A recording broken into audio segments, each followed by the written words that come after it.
কয় টেনশন নাই রে। আবু জাহাল কয় চিন্তা নাই, স্যাম্বল আছে। বলে কার কাছে গেলে স্যাম্বল পাওয়া যাবে? বলে মুহাম্মদের বাড়িতে গেলে পাওয়া যাবে। মুহাম্মদের দরবারে আবু জাহাল লাবিবরে নিয়ে হাজির। মুহাম্মদ রে আবু জাহাল ডাক দিয়া বলে, ও মুহাম্মদ, তুমি যেমন কোরআন বানাও আমরাও এমন একটা কোরআন বানাইতে চাই। বলে কি করতে হবে? বলে একটা স্যাম্বল দাও। আমার নবী বলেন, চাচা আবু জাহাল কানটা খুলে শোনো, তোমারে বড় কোনো স্যাম্বল দিব না, সূরা বাকারার মতো স্যাম্বল দিব না, সূরা আলে ইমরানের মতো স্যাম্বল দিব না। কোরআনের সবচাইতে যেই সূরাটা সবচাইতে সূরা ছোট সূরা, ওই সূরাকে আমরা বলি আমরাকে বলি ইন্না আতাইনা সূরা। কোরআনে হলো সূরাতুল কাউসার। আমার নবী ডাক দিয়া কয়লাবে বড় কোনো স্যাম্বল দিব না, ছোট্ট একটা স্যাম্বল তোমারে দিয়ে দিলাম, স্যাম্বলটা তুমি নিয়ে যাও। আমার নবীর জবানের তেলাওয়াত আরম্ভ হয়ে গেল। বিসমিল্লাহির রহমানির রহিম।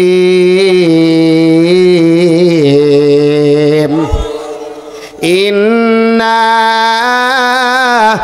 আ'তাইনাকাল কাউসার ফাসাল্লি লিরাব্বিকা ওয়ানহার ইন্না শানিআকা হুয়াল আবতার। আমার নবীর জবানের তেলাওয়াতের আওয়াজ ওই লাবিবের কানের ভিতরে যখন ঢুকে অটোমেটিক লাবিবের দিলটা নরম হয়, চোখ দিয়া টপ টপ করে পানি আসে। আবু জাহেল ডাক দিয়া কয়, লাবিব রে কান্দোস কেন, তোরে কে মারছে? চোখে পানি কেন, তোরে কে আঘাত দিছে? লাবিব ডাক দিয়া কয়, আবু জাহেল এই চোখের পানি যেমন তেমন পানি না, তোমরা আমারে ভুল বুঝায় আনছো। এই কালাম তো কোনো মানুষের বানানো না, এইটা তো কোনো মানুষের কবিতা না। আমার আর বুঝতে বাকি নাই, আমার মালিক যিনি এই কোরআন বানাইছেন তিনি। লাবিব বলে, পয়গম্বর আর একটা সেকেন্ড দেরি করা যাবে না, এই মুহূর্তে আমার হাতে হাতটা দইরা কালিমা পড়ায়া মুসলমান বানায়া দেয়। এরে আমার যুবক ভাই, 2 নাম্বার ঘটনা, ওই যে ওমর, আরবের মধ্যে যেই ওমরের উপরে কেউ মাস্তানি ছিল না, ওমর যায় আমার নবীর কল্যায় আনার জন্যে। সংবাদ চলে আসে তোমার বোন ফাতেমা তো কালিমা পড়ে মুসলমান হয়ে যায়।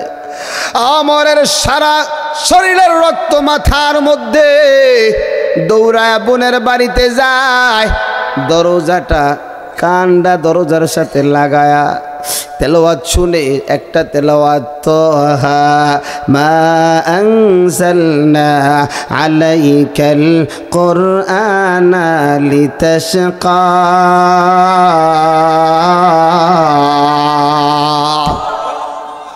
কিন্তু আমার এই কোরআন তো কান দিয়ে শুনছে, মেজাজ তো বড় গরম, কিছুটা কোরআন কানের মধ্যে ঢুকছে, কিছুটা মজা পাইছে, কিন্তু মেজাজ গরম, মোহাম্মদের কল্লা আনলেই উট পাওয়া যাবে। এই চিন্তা কইরা ওমর দরজাটা ভাঙ্গা আগে নিজের বোনরে পিটায়। কেমন পিটান রে যুবক, ওই ঘটনায় গেলে তো আমার আলোচনা সামনে আগানো যাবে না। পিটাইতে পিটাইতে তার বোন ফাতেমার পিঠটা রক্তাক্ত হয়ে গেছে। এরপরে ফাতেমার স্বামীর শরীরে যখন আঘাত করবে, এমন সময় ফাতেমা থাপ দিয়া তরবারিটা ধরে ফেলছে, হাত দিয়া তরবারিটা ধরছে, হাতটা কেটে টপ টপ করে রক্ত জমিনে পড়ে। ফাতেমা ডাক দিয়া কয়, ওমর তুমি যেই বাবার সন্তান আমিও কিন্তু সেই বাবার সন্তান, তোমার যদি এত রাগ আমারও কিন্তু কম রাগ না, থেমে যাও।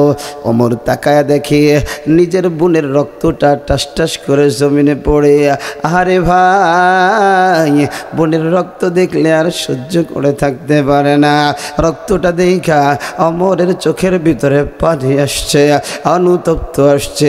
হায় সর্বনাশ, কি করলাম?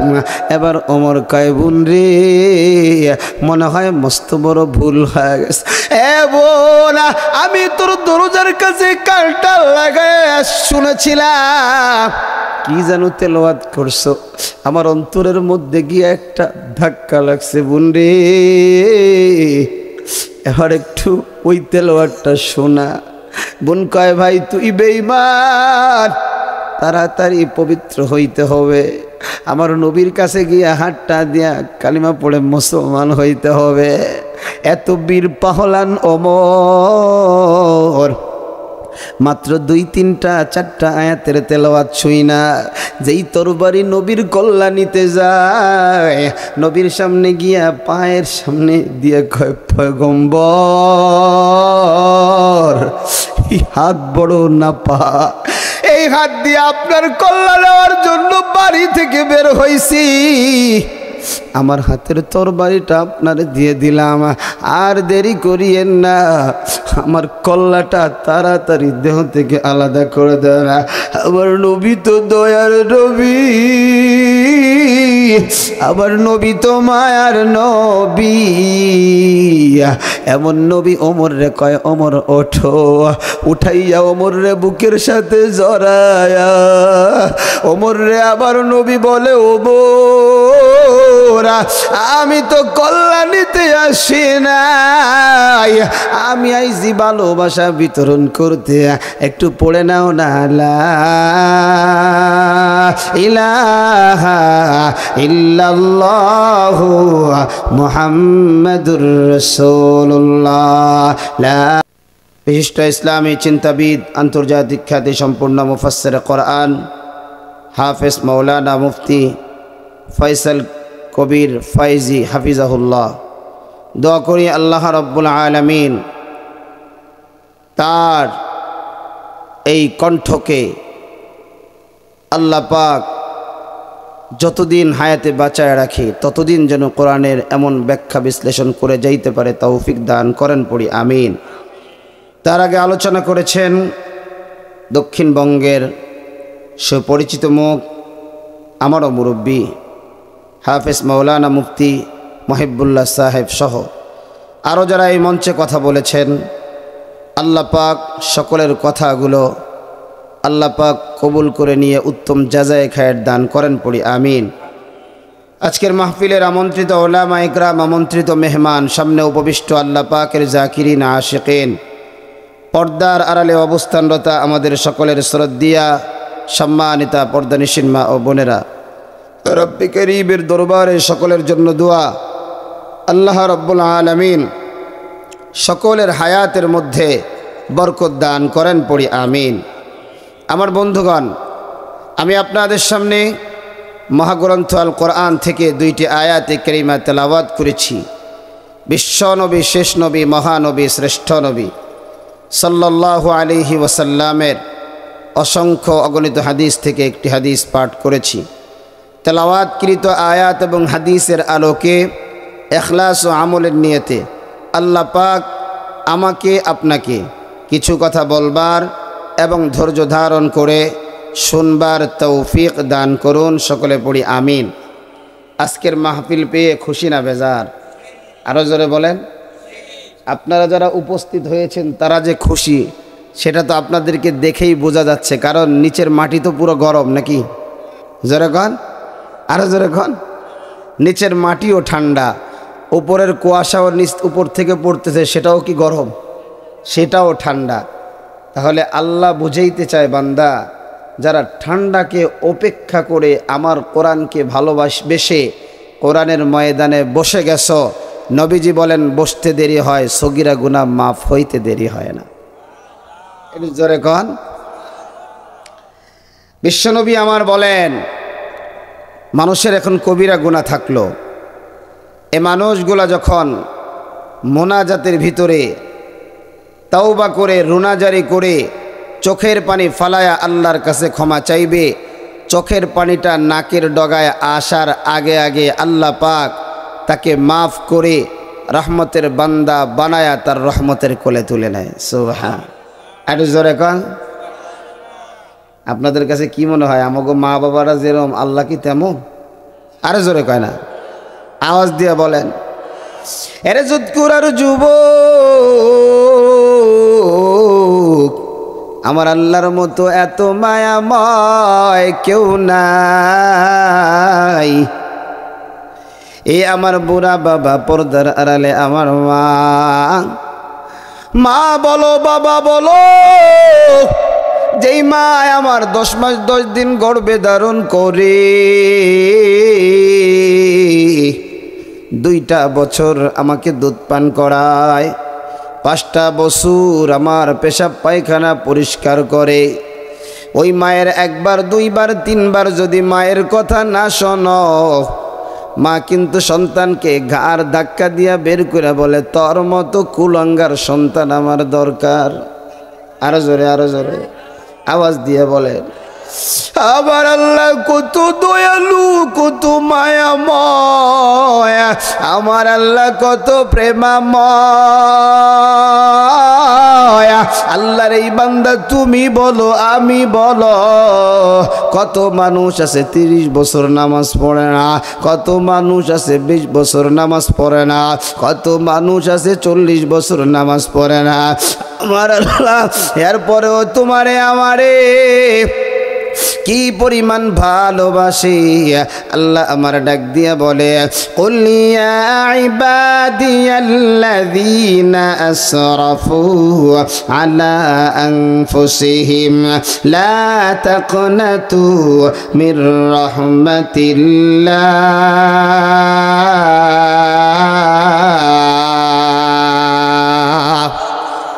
আল্লাহ আমার বলে না, ও আমার গোলাম, আল্লাহ বলে ও আমার বান্দা, মায়ের 3টা আদেশ মানি নাই। মা কয় তোর মতো কুলাঙ্গার সন্তান আমার দরকার নাই। 30 বছর আল্লাহর নাফরমানি করলাম, 40 বছর আল্লাহর নাফরমানি করলাম, এরপরেও আল্লাহ বলে হে আমার বান্দা। সুবহানাল্লাহ। আরো জোরে, আরো জোরে।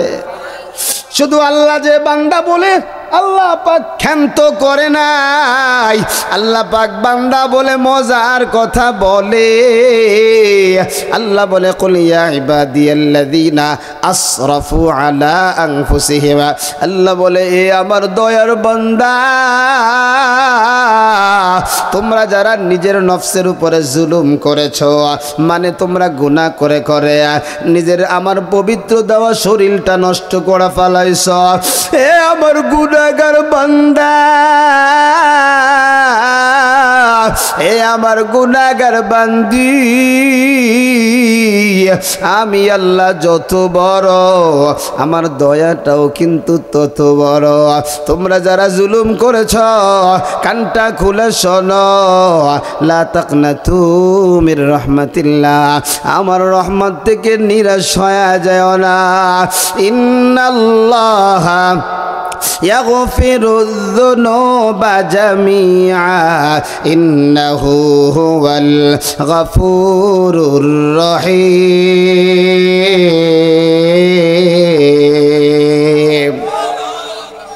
দেখেন আল্লাহ বলে আমার রহমত থেকে নিরাশ হয়ে যেও না, তোমার গুনার চাইতে আমার আল্লাহর রহমত কোটি কোটি কোটি কোটি গুণ বড়। একটু জোরে কন। আল্লাহ বলে আমার রহমত থেকে যদি নিরাশ না হয়ে যাও তাহলে শুনে নাও, আমাকে আল্লাহ বলে ডাক দিতে দেরি, আমি তোমার গুনাহ মাফ করতে দেরি করি না। একটু জোরে কন সুবহানাল্লাহ। তাইলে এই ময়দানে বা স্টেজে আমরা যারা আছি কারো গুনাহ নাই এমন কেউ আছে? সবার গুনাহ আছে না নাই? আরো জোরে বলেন আছে না নাই? বক্তা শ্রোতা সবার গুনাহ আছে না নাই? এজন্য আল্লাহ পাক এই ময়দানে আমাকে আপনাকে ঢুকায়া দিছে, মানে স্কাইলিং মেশিনের মধ্যে ঢুকায়া দিছে। এখন বয়ান চলবে, দিল নরম হবে, চোখে পানি আসবে, মোনাজাত করে গুনাহ সাফ করে বাড়িতে যাব। কারা কারা হাতটা আল্লাহরে দেখায় দাও, একটু হাতটা লাড়া দেন। আল্লাহ সব হাতগুলা কবুল করেন, পড়ি আমিন।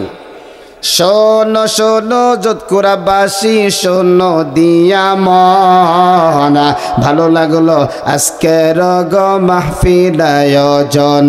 হায়রে ভালো লাগলো আপনাদের ওয়াজের আয়োজন। জোরে বলেন মারহাবা। সবাই বলেন, আরো জোরে বলেন মারহাবা। সবার কি ভালো লাগছে? তাহলে সবার যদি ভালো লাগে, ওই দোকানে যেই চাচারা দাদারা আড্ডা দেয়, ও কোন শয়তানের মুরিদ হইছে?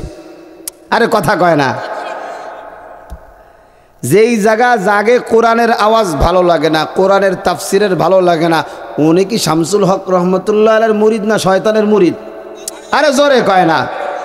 শয়তানের মুরিদটা হাসতে হাসতে জান্নাতে চলে যাবে, ঠিক না?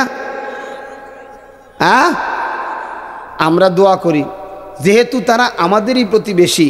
কারণ আল্লাহ কোরআনে বলছে, তুমি নিজে জাহান্নাম থেকে বাঁচো, আত্মীয় স্বজন পরিবার পরিজনকে বাঁচাও। তারা যেহেতু আমাদের প্রতিবেশী, আল্লাহর কাছে দোয়া করি আল্লাহ তাদের অন্তরে কোরআনের নূর দিয়ে 10 মিনিটে ময়দানে ঢুকায়া দেন, পড়ি আমিন। আরো জোরে পড়েন আমিন। শোনো শোনো যোধপুরাবাসী, শোনো দিয়া মন, ভালো লাগলো আজকের গো মাহফিল আয়োজন। হায়রে ভালো লাগলো আপনাদের ওয়াজের আয়োজন। যারা বলেন মারহাবা। আজকের গো মাহফিলের সভাপতি ভাই আলহাজ আবুল হাসান মোল্লা সাহেব তাই, আরও আছে এই এলাকার মুসলমান সবাই, আরও আছে এই এলাকার দিনদার সবাই। সবার সিনায় মালিকের কোরআন আছে তাই, সবার সিনায় নবীজির প্রেম আছে তাই। কারা কারা নবীর সাথে জান্নাত যাইতে চাও, হাতটা একটু লম্বা করে আল্লাহকে দেখাও না সবাই, হাতে লাড়া দাও সবাই। দিন ইসলামের পথে চলবো, আল্লাহু আকবার বলেন সবাই। আল্লাহ সব হাতগুলো কবুল করেন, পড়ি আমিন। ও ভাই, কিয়ামতের ময়দানে, কিয়ামতের ময়দানে, কিয়ামতের ময়দানে 70 জনের একজন জান্নাতে যাবে। কয়জন? আরো জোরে কোন। এই যে আপনারা যারা বসে আছেন, আপনাকে নিজেকে ছোট মনে হইতেছে নাকি? হ্যাঁ মনে হয়। এই ময়দানে মজলিসের কি দাম! আল্লাহ রাব্বুল আলামিন নবীজিকে বলছে, নবীজি তুমি কোরআনের মাহফিলে বসে যাও। সুবহানাল্লাহ পড়েন, আরো জোরে পড়েন সুবহানাল্লাহ। এজন্য আজকে বড় দামি আলোচনা হবে। আজকে বড় দামি আলোচনা, অতিরিক্ত কথা নয়, সরাসরি আলোচনার ভিতরে চলে যাব। আমি বলি না, আল্লাহ বলছে মুমিনের গুণ হলো 5টা। জোরে বলেন কয়টা? আজকে যুবক তুমি মিলাইবা, আজকে বুড়ো বাবা আপনি মিলাবেন, মুমিনের গুণ আপনার মধ্যে আছে না নাই? যদি গুণ থাকে তাইলে আপনি কি? জোরে বলেন, মুমিন এবং জান্নাতি। আর যদি এই গুণ না থাকে তাহলে অটোমেটিক কোথায়? জোরে কন, আরো জোরে কন। এই গুণের কথা আমি বলি না, হে যুবক গুণের কথা আমি বলি না, বলেন কে? আরো জোরে, আরো জোরে। সবাই একটু শাহাদাত আঙ্গুলস করে বলেন না আল্লাহ। আরো জোরে বলেন না আল্লাহ। আওয়াজ দিয়ে বলেন না ইয়া আল্লাহ। কারণ কি যুবক জানো, আমার নবী জানাইয়া দেয়, রাত্র যত গভীর হয় আল্লাহ বান্দার তত কাছে চলে আসে। জোরে কোন সুবহানাল্লাহ, আরো জোরে বলেন সুবহানাল্লাহ। আল্লাহ যখন বান্দার খুব কাছে, আল্লাহ রে আল্লাহ বলে যদি ডাক দেওয়া হয়, আমার আল্লাহর কুদরতি অন্তরে জজবা পয়দা হয়ে যায়।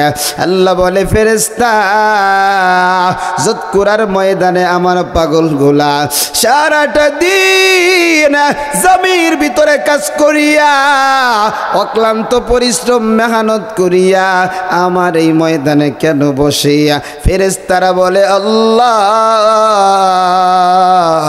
এরা তোমার কাছে দুনিয়ার কোনো খাবার চায় না, দুনিয়ার কোনো সম্মান চায় না, এরা তোমার কাছে চায় তোমার জাহান্নাম থেকে মুক্তি পেয়ে জান্নাতে যেতে চায়।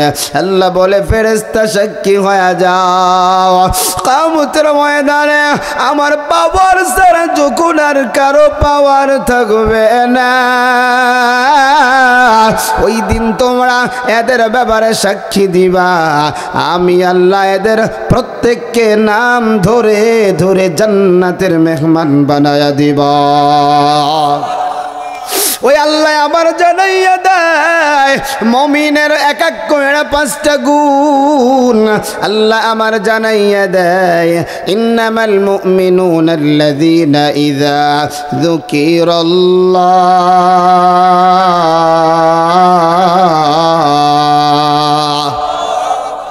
ওয়াজিলাত কুলুবুহুম। আল্লাহ আমার জানাইয়া দেয়, কানটা একটু পরিষ্কার করে নাও হে আমার পর্দার আড়ালের আম্মা জানেরা, অন্তত পক্ষে আজকে বয়ানটা শুনো, কারণ হেদায়েতের মালিক আমি না, হেদায়েতের মালিক যিনি তিনি কে? একটু জোরে বলেন কে? আহারে কত বেশ্যা মহিলারে আল্লাহ হেদায়েত দিয়া জান্নাতের পাগল বানায়া দিছে, কত গুনাহগার, কত জিনাকার, কত যুবক নেমো খারাপ, আল্লাহ এদেরকে হেদায়েত দিয়া জান্নাতের মালিক বানায়া দিছে। আমি তুমি কি ওই জিনাকারের চাইতেও বেশি গুনাহগার? না রে যুবক, না না না না, আমরা আল্লাহর কাছে চাইতে জানি না, যার কারণেই তো আমরা আল্লাহ পাকের সরাসরি সাহায্য পাই না, ঠিক কিনা বলো? সাহাবায়ে কেরাম চাইতে জেনেছেন, চাইতে দেরি হয়, আল্লাহর রহমত আসতে দেরি হয় না। সুবহানাল্লাহ, আরো জোরে কোন সুবহানাল্লাহ। এবার আসো যুবক, মুমিনের 1 নাম্বার গুণ, আমি বলি না আমার আল্লাহ বলেন, যখন আল্লাহর নাম নেওয়া হয়, যখন মালিকের নাম নেওয়া হয়, আল্লাহ বলে ওয়াজিলাত কুলুবুহুম, আল্লাহ বলে কলবে একটা ধাক্কা লাগে, আল্লাহ বলে অন্তরে একটা কাঁপন সৃষ্টি হয়ে যায়। এই জন্যই তো গভীর রাত ওই মুয়াজ্জিন ফজরের আজান যখন মাইকে দেয়, বুড়া মানুষ ঠান্ডা পানি দিয়ে গোসল করতে, অজু করতে পারে না, এরপরেও অজু কইরা কইরা যখন লাঠির উপর বর দিয়ে দিয়া অন্ধকারে মসজিদের দিকে যায়, আমার আল্লাহ বলে ফেরেশতা দেখ আমার বুড়াটা কই যায়? বলে আল্লাহ তোমার ঘরের ভিতরে যায়। বলে কেন যায়? বলে তুমি না বলছো তোমার নামটা শুনলে কলবে একটা ধাক্কা মারবে। যদিও বুড়া মানুষ, শরীরে তেমন পাওয়ার নাই, মন চায় একটু ঘুমায়, কিন্তু তোমার বড় ভয়, তোমার জাহান্নামের ভয়, দেখতে পারে না। আল্লাহ বলে ফেরেশতা শোনো, এই বান্দা মসজিদে গিয়া সাজদায় গিয়া সুবহানাল্লাহ বলতে দেরি হয়, আমি আল্লাহ আর জিন্দেগির গুনাহ মাফ করতে দেরি করি না। এরে আমার যুবক ভাই, আল্লাহর নাম নিলে অন্তরে একটা ধাক্কা লাগবে, কলবে একটা ধাক্কা লাগবে। কত আল্লাহর ওলি হইছে দুনিয়া, আল্লাহ আল্লাহ বলতে বলতে তার শরীরের প্রত্যেকটা অঙ্গ প্রত্যঙ্গ আল্লাহ আল্লাহর জিকির করে, মইরা গেছে, শ্বাস প্রশ্বাস নাই, কিন্তু কলব থেকে আল্লাহ নামের আওয়াজ, অঙ্গ প্রত্যঙ্গ থেকে আল্লাহ নামের আওয়াজ। এরে আমার যুবক, জামানার বড় একজন শাইখুল হাদিস, জামানার বড় একজন মুহাদ্দিস আব্দুল্লাহ ইবনে মুবারক, বড় দামি মানুষ ছিলেন আব্দুল্লাহ ইবনে মুবারক। ওই আব্দুল্লাহ ইবনে মুবারকের ইন্তেকাল হয়ে যায়। কিছুদিন পর আব্দুল্লাহ ইবনে মুবারকের খাদেম স্বপ্ন দেখে আব্দুল্লাহ ইবনে মুবারক আল্লাহর তরি জান্নাতের মেহমান হয়ে যায়। একটু জোরে কর না। কে চায় না জান্নাতের মেহমান হইতে? নামাজিও চায়, বেনামাজিও চায়, মুসলমানও চায়, হিন্দুরাও স্বর্গে যেতে চায়। কথা কন ঠিক কিনা? কিন্তু চাওয়া যায়, কিন্তু পাওয়া কিন্তু যাবে না। খাদেম যখন আব্দুল্লাহ ইবনে মুবারককে দেখে স্বর্ণ খচিত বিশাল চেয়ারে বসে আছে, কারণ জান্নাতীদের চেয়ারের বড় দাম, জান্নাতের বড় দাম। একটা চাবুক রাইখার মতো যেই জায়গা, তামাম দুনিয়া ৭ আসমান ৭ জমিনকে যদি ৭০ বারো বিক্রি করা হয়, জান্নাতের অতটুকু জায়গার দাম হবে না। সুবহান, আরে জোরে কয় না সুবহান। এরে আমার যুবক, কানটা খাড়া করো। খাদেম এবার স্বপ্নের ভিতরে ডাক দিয়া বলে, ও আব্দুল্লাহ ইবনে মুবারক, আপনি তো আল্লাহর যেমন ইবাদত করছেন, আল্লাহ তো আপনাকে তেমন একটা জান্নাত দিছে। আব্দুল্লাহ ইবনে মুবারক বলেন, শোনো খাদেম, আল্লাহর যেমন গোলামি করছি, আল্লাহ ঠিক তেমনই একটা জান্নাত দিছে। তবে একটা মজার কথা শোনো, আমার বাড়ির সামনে যেই কামারের দোকান, ওই কামারকে আমার আল্লাহ আমার চাইতেও বড় একটা জান্নাতের মালিক বানায়া দেয়। আরো জোরে, আরো জোরে। আল্লাহর ওয়ালি হওয়ার জন্য আলেম হওয়ার দরকার নাই, সাধারণ মানুষও আল্লাহর ওয়ালি হয়ে যাইতে পারে। আল্লাহর যারা বেশি জপে, আল্লাহর হুকুম যারা নবীর তরিকা অনুযায়ী মানে, আল্লাহ পাক তাদেরকে আল্লাহর ওয়ালি বানায়া দেয়। এই কথা আব্দুল্লাহ ইবনে মুবারক যখন বলতে দেরি হয়, আল্লাহর বান্দা খাদেমের ঘুম ভাঙতে দেরি হয় না। খাদেম এবার ঘুম থেকে উঠা দৌড়াইয়া যাইতে যাইতে ওই কামারের বাড়ির সামনে হাজির। কামারের বাড়ির সামনে গিয়া প্রথমে সালাম দেয়। সালামটা দিয়া বলে, ও কামারের বিবি, একটু আমি জানতে চাই আপনার স্বামী কামার এমন কি আমল করেছে? কামারের বিবি ঘরের ভিতর থেকে জবাব দেয়, এরে প্রতীক, আমার স্বামী একজন মূর্খ মানুষ, আমার স্বামী কোনো শিক্ষিত না, আমার স্বামীর তেমন কোনো সম্মান নাই, আমার স্বামী একজন কামার যার শরীর দিয়া পোড়া পোড়া গন্ধ বের হয়, আমার স্বামীর তো কোনো আমল নাই, আমল নাই। কিন্তু আলেম ডাক দিয়া বলে, কামারের বিবি, আজকে আমাকে বলতে হবে আপনার স্বামীর আমল আছে। এমন সময় কামারের বিবি চোখের পানিটা ফালায় কান্না করে আর বলে, এ পথিক, তাহলে কানটা খুলে শুনো, আমার স্বামীর 2টা আমল আমার চোখে দেখি রে। 1 নম্বর আমলটা কি জানো? আমি তো আমার স্বামীর পাশেই থাকতাম, আমি তাকাইয়া দেখতাম আমার স্বামী যখন হাফরের কাজ করত, ওই যে মুয়াজ্জিনের মাইক থেকে আজানের আওয়াজ, দাও খুন্তা ইত্যাদি বানায় হাতুড়িটা এমন করে উঁচা করছে, আজানের আওয়াজ শোনার সাথে সাথে হাতুড়িটারে পিছনে ফেলায় দিছে। কোনোদিন দেখি নাই হাতুড়িটারে সামনে দিয়া বাড়ি দিছে।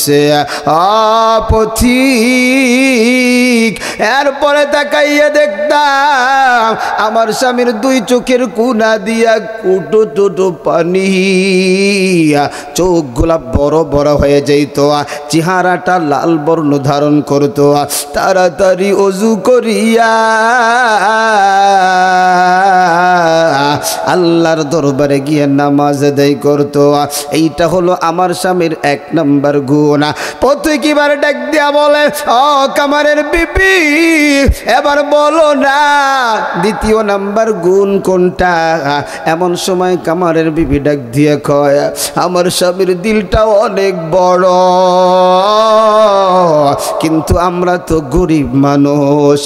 রাত্র দিন যখন আকাশের সূর্য উদিত হয়, রোদের তাপের কারণে জমিনটা যখন গরম হয়ে যায়, আমার স্বামী ওই গরমে কোনো কাজ করতে পারে না।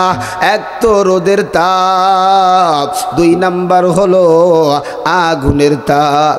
কিন্তু আমার স্বামী রাত্র যত গভীর হয়, আস্তে আস্তে কইরা ঠান্ডা আসে, আমার স্বামী তখন হাফরটা চালায়া দাও খুন্তা লোহা গুড়া পুরায়া এগুলো বানায়। কিন্তু আমার স্বামীর দোকানের সামনে আব্দুল্লাহ ইবনে মুবারকের বাড়ি। রাত্র যখন গভীর হয়ে যায়, আব্দুল্লাহ ইবনে মুবারক তার বিল্ডিং এর ছাদে দাঁড়ায়া দাঁড়ায়া মালিকের সামনে মালিকের সাথে সম্পর্ক করে, তাহাজ্জুদ নামাজ পড়িয়া আল্লাহর সাথে সম্পর্ক করে সারাটা রাত দেখলাম তাহাজ্জুদের নামাজ পড়ে। আর ওই সময় আমার স্বামীর দিকে তাকায় দেখতাম আমার স্বামী হাতুরটা দিয়া লোহাগুলা পিটাইতো, চোখ দিয়া টপ টপ করে পানি ফেলায়া ফেলায়া দাড়িগুলা ভিজায়া ভিজায়া কান্না করতো আর বলতো, দয়ার মালিক আজকে তুমি আব্দুল্লাহ ইবনে মুবারক করে অনেক সম্পদের মালিক বানাইছো। রাত্রে তোমার বান্দা দাঁড়ায়া দাঁড়ায়া তোমার কুদরতি কদমে সেজদা দেয় আর মজা নেয়, সেজদা দেয় আর মজা নেয়। নামাজের মধ্যে যে কি মজা, কি মজা, কি মজা! কত আল্লাহওয়ালারা নামাজের ভিতরে জান্নাতি নাজ নিয়ামত ভোগ করতে থাকে। খামার এবার ডাইকা ডাইকা বলে, দয়ার মালিক আজকে আমার টাকা নাই, আমি গরিব, যার কারণে সারাটা রাত আমাকে রিজিকের অন্বেষণ করতে হয়। তা না হইলে তুমি যদি টাকার মালিক বানাইতা, আমি তোমার ওই বান্দা আব্দুল্লাহ ইবনে মুবারকের চাইতে বেশি ইবাদত করতাম। আয় আল্লাহ, এর পরেও তুমি শোনো, আমার যেহেতু টাকার মালিক বানাও নাই, ওই কিয়ামতের ময়দানে আমারে তুমি কাবার বইলা ডাক দিও না, আমারে তুমি কৃষক বইলা ডাক দিও না। তুমি যদি আমারে কামার বইলা ডাক দাও আমি বড় কষ্ট পাবো। তুমি আমারে তোমার গোলাম বইলা ডাক দিও, তুমি আমারে তোমার বান্দা বইলা ডাক দিও। ওই পথিক যখন এই কথাটা শুনছে, শোনার সাথে সাথে বলে, ও কামারের বিবি আর বলতে হবে না, মুমিনের এক নাম্বার গুণ আল্লাহর নাম শুনলেই অন্তরের মধ্যে একটা ধাক্কা লাগে।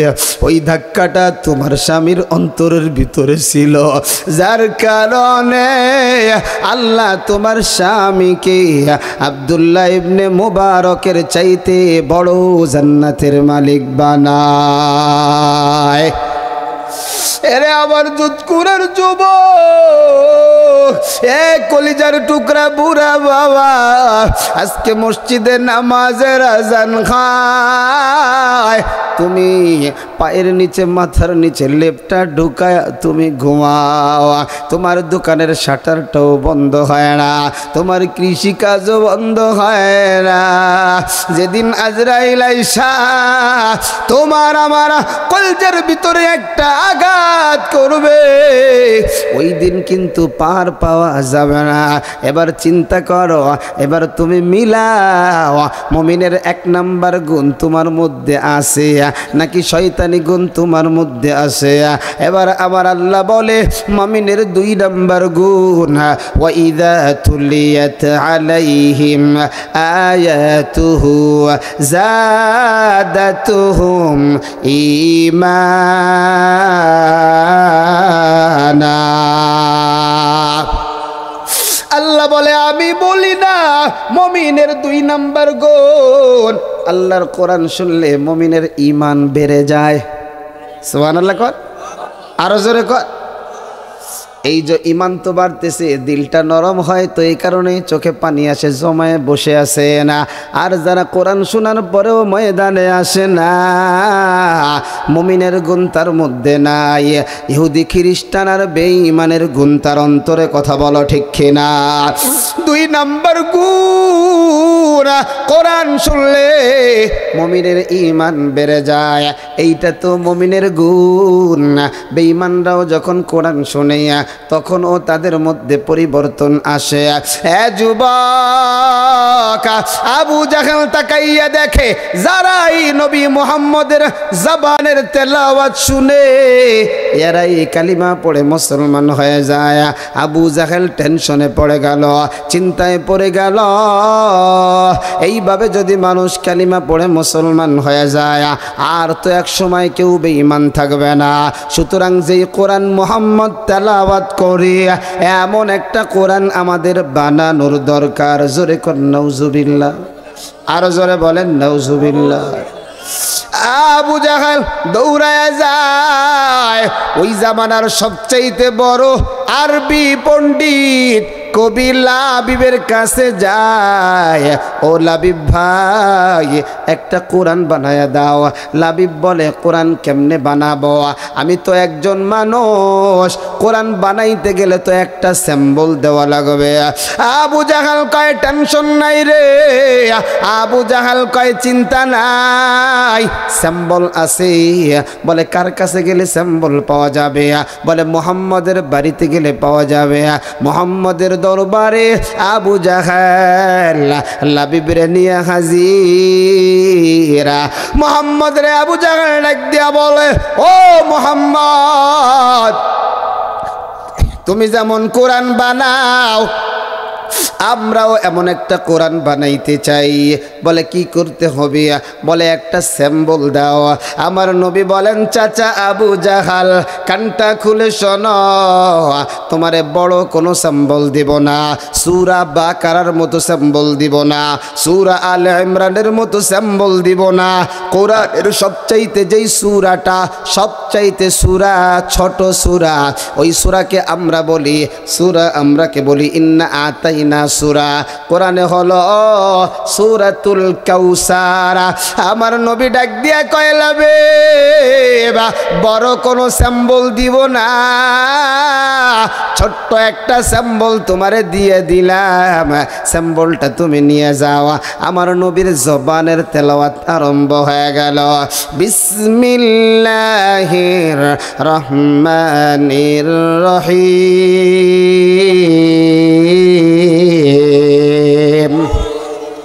ইন্না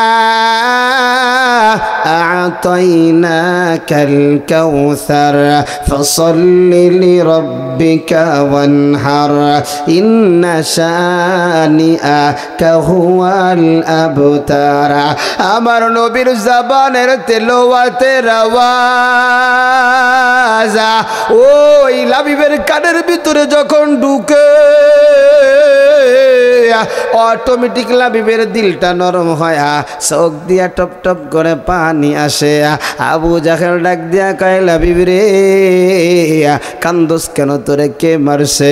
চোখে পানি কেন? তোরে কে আঘাত দিছে? লাবিব ডাক দিয়া কয়, আবু জাহেল এই চোখের পানি যেমন তেমন পানি না, তোমরা আমারে ভুল বুঝায়া আনছো। এই কালাম তো কোনো মানুষের বানানো না, এইটা তো কোনো মানুষের কবিতা না।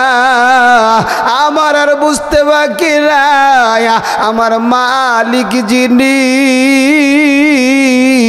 এই কোরআন বানাইছেন তিনি। লাবিব বলে পয়গম্বর আর একটা সেকেন্ড দেরি করা যাবে না, এই মুহূর্তে আমার হাতে হাতটা দইরা কালিমা পড়ায়া মুসলমান বানায়া দেয়। এরে আমার যুবক ভাই, 2 নাম্বার ঘটনা, ওই যে ওমর, আরবের মধ্যে যেই ওমরের উপরে কেউ মাস্তানি ছিল না, ওমর যায় আমার নবীর কল্যাণ আনার জন্যে। সংবাদ চলে আসে তোমার বোন ফাতেমা তো কালিমা পড়ে মুসলমান হয়ে যায়। ওমরের সারা শরীরের রক্ত মাথার মধ্যে, দৌড়ায় বোনের বাড়িতে যায়, দরজাটা কান্ডা দরজার সাথে লাগায়া তেলাওয়াত শুনে একটা তেলাওয়াত, তোহা মা আনজালনা আলাইকাল কুরআনা লিতাশকা।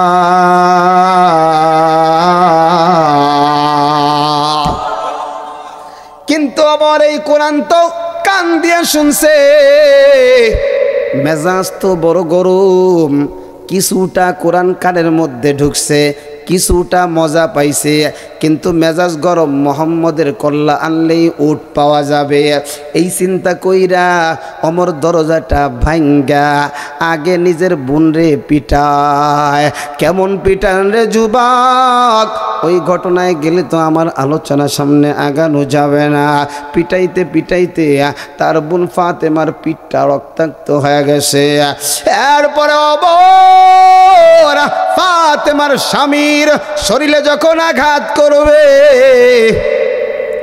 এমন সময় ফাতেমা থাপ দিয়া তরবারিটা ধরে ফেলছে, হাত দিয়া তরবারিটা ধরছে, হাতটা কেটে টপ টপ করে রক্ত জমিনে পড়ে। ফাতেমা ডাক দিয়া কয়, ওমর তুমি যেই বাবার সন্তান, আমিও কিন্তু সেই বাবার সন্তান, তোমার যদি এত রাগ, আমারও কিন্তু কম রাগ না, থেমে যাও। ওমর তাকায়া দেখে নিজের বোনের রক্তটা টাস টাস করে জমিনে পড়ে। আরে ভাই, বোনের রক্ত দেখলে আর সহ্য করে থাকতে পারে না। রক্তটা দেখা ওমরের চোখের ভিতরে পানি আসছে, অনুতপ্ত আসছে। হায় সর্বনাশ, কি করলাম? এবার ওমর কয়, বোন রে, মনে হয় মস্ত বড় ভুল হয়ে গেছে। বোনা, আমি তোর দরজার কাছে কালটা লাগায় শুনেছিলাম, কি যেন তেলাওয়াত করছো, আমার অন্তরের মধ্যে গিয়ে একটা ধাক্কা লাগছে বোন রে।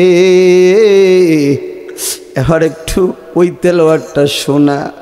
বোন কয়, ভাই তুই বেঈমান, তাড়াতাড়ি পবিত্র হইতে হবে, আমার নবীর কাছে গিয়ে হাতটা দিয়া কালিমা পড়ে মুসলমান হইতে হবে। এত বীর পাহলান ওমর মাত্র 2-3-4টা আয়াতের তেলাওয়াত শুই না, যেই তরবারি নবীর কল্লা নিতে যায়, নবীর সামনে গিয়া পায়ের সামনে দিয়ে কয়, পয়গম্বর এই হাত বড় না পা, এই হাত দিয়ে আপনার কল্লা নেওয়ার জন্য বাড়ি থেকে বের হইছি, আমার হাতের তরবারিটা আপনার দিয়ে দিলাম, আর দেরি করিয়েন না, আমার কল্লাটা তাড়াতাড়ি দেহ থেকে আলাদা করে দেন। আমার নবী তো দয়ার নবী, আমার নবী তো মায়ার নবী। এমন নবী ওমর রে কয়, ওমর ওঠো, উঠাইয়া ওমর রে বুকের সাথে জড়ায়া ওমর রে আবার নবী বলে, ওমর আমি তো কল্যাণ নিতে আসি নাই, আমি আইছি ভালোবাসা বিতরণ করতে, একটু পড়ে নাও না লা ইলাহা ইল্লাল্লাহু মুহাম্মাদুর রাসূলুল্লাহ লা ইলাহা ইল্লাল্লাহ জোরে লা ইলাহা লা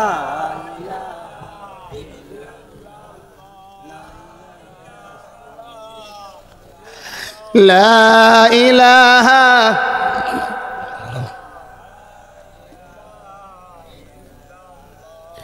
لا إله لا ইলাহা ইল্লাল্লাহু মুহাম্মাদুর রাসূলুল্লাহ সাল্লাল্লাহু আলাইহি ওয়াসাল্লাম। চিন্তা করেন, কোরআন শুনলে একজন বেঈমানের দিলটা নরম হয়ে যায়। এই জন্যই তো যুবক, এই ময়দানে তুমি বলো আমি বলো, অনেকেই বিভিন্ন ধরনের গুনাহে জর্জরিত, কিন্তু অনেকের চোখে পানি চলে আসে, কারণ কোরআন শুনতেছি, দিলটাকে নরম করতেছেন যিনি, তিনি কে?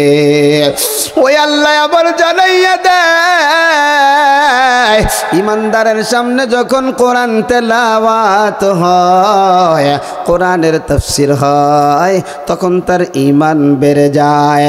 এই জন্যই তো যুবক, বাংলার জমিনে নবীকে গালি দিয়ে কেউ পার পায় না, কারণ মুসলমান জীবন দেওয়ার জন্য প্রস্তুত হয়ে যায়। কথা বলেন ঠিক কিনা?